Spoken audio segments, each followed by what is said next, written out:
Bangla info motivation চ্যানেলে আপনাকে স্বাগতম। গবেষণার ক্ষেত্রটি অত্যন্ত প্রতিদ্বন্দ্বিতামূলক এবং সঠিকভাবে নিজের গবেষণা প্রচার এবং সহযোগিতা গড়ে তোলা আজকের দিনে খুবই গুরুত্বপূর্ণ। নতুন গবেষকদের জন্য এমন কয়েকটি গুরুত্বপূর্ণ প্ল্যাটফর্মে অ্যাকাউন্ট খোলা জরুরি, যা তাদের গবেষণা কার্যক্রম পরিচালনা এবং গবেষণার সুযোগকে আরও প্রসারিত করতে সাহায্য করবে। এই প্ল্যাটফর্মগুলোতে যে কেউ বিনামূল্যে অ্যাকাউন্ট তৈরি করতে পারেন।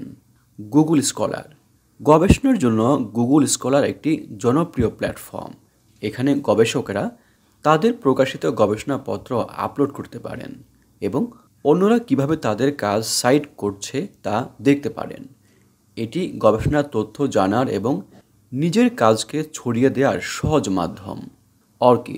অর্কিড গবেষকদের জন্য একটি অনন্য আইডি প্রদান করে, যা তাদের প্রকাশনা এবং গবেষণা অবদান সঠিকভাবে চিহ্নিত করে। এটি গবেষকদের অবদান ট্র্যাক এবং তাদের কাজের স্বীকৃতি নিশ্চিত করতে সহায়ক, ফলে গবেষণার মান উন্নয়ন এবং সঠিক মূল্যায়ন সম্ভব হয়। রিসার্চগেট গবেষকদের জন্য একটি সামাজিক নেটওয়ার্কিং প্ল্যাটফর্ম। এখানে গবেষকেরা তাদের গবেষণাপত্র শেয়ার করতে এবং বিভিন্ন প্রজেক্ট নিয়ে আলোচনা করতে এবং অন্যান্য গবেষকদের সঙ্গে প্রশ্নোত্তর করতে পারেন। এটি গবেষণার ক্ষেত্রে সহযোগিতা গড়ে তোলার একটি চমৎকার মাধ্যম। অ্যাকাডেমিয়া আরেকটি জনপ্রিয় প্ল্যাটফর্ম, যেখানে গবেষকেরা তাদের কাজ শেয়ার করতে পারেন। এটি গবেষণার আপডেট পেতে এবং নতুন নতুন তথ্য জানার জন্য একটি গুরুত্বপূর্ণ প্ল্যাটফর্ম হিসাবে বিবেচিত হয়। পাবলন্স গবেষকদের পিয়ার রিভিউ কার্যক্রম পরিচালনা এবং তা সনদপ্রাপ্ত করার জন্য ব্যবহৃত হয়।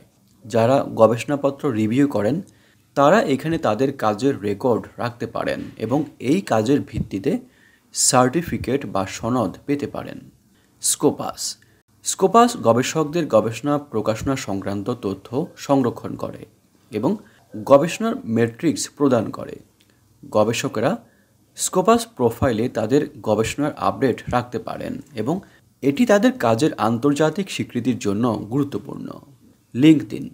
লিঙ্কডইন একটি পেশাগত নেটওয়ার্কিং প্ল্যাটফর্ম, যেখানে গবেষকেরা তাদের কাজ এবং প্রফেশনাল নেটওয়ার্ক গড়ে তুলতে পারেন। গবেষকেরা এখান থেকে বিভিন্ন পেশাগত সুযোগ এবং সহযোগিতার সুযোগ পেতে পারেন। এছাড়াও গবেষণা সম্পর্কিত আরও বেশ কিছু গুরুত্বপূর্ণ প্ল্যাটফর্ম রয়েছে, যেগুলো এই ছবির মাধ্যমে তুলে ধরা হয়েছে।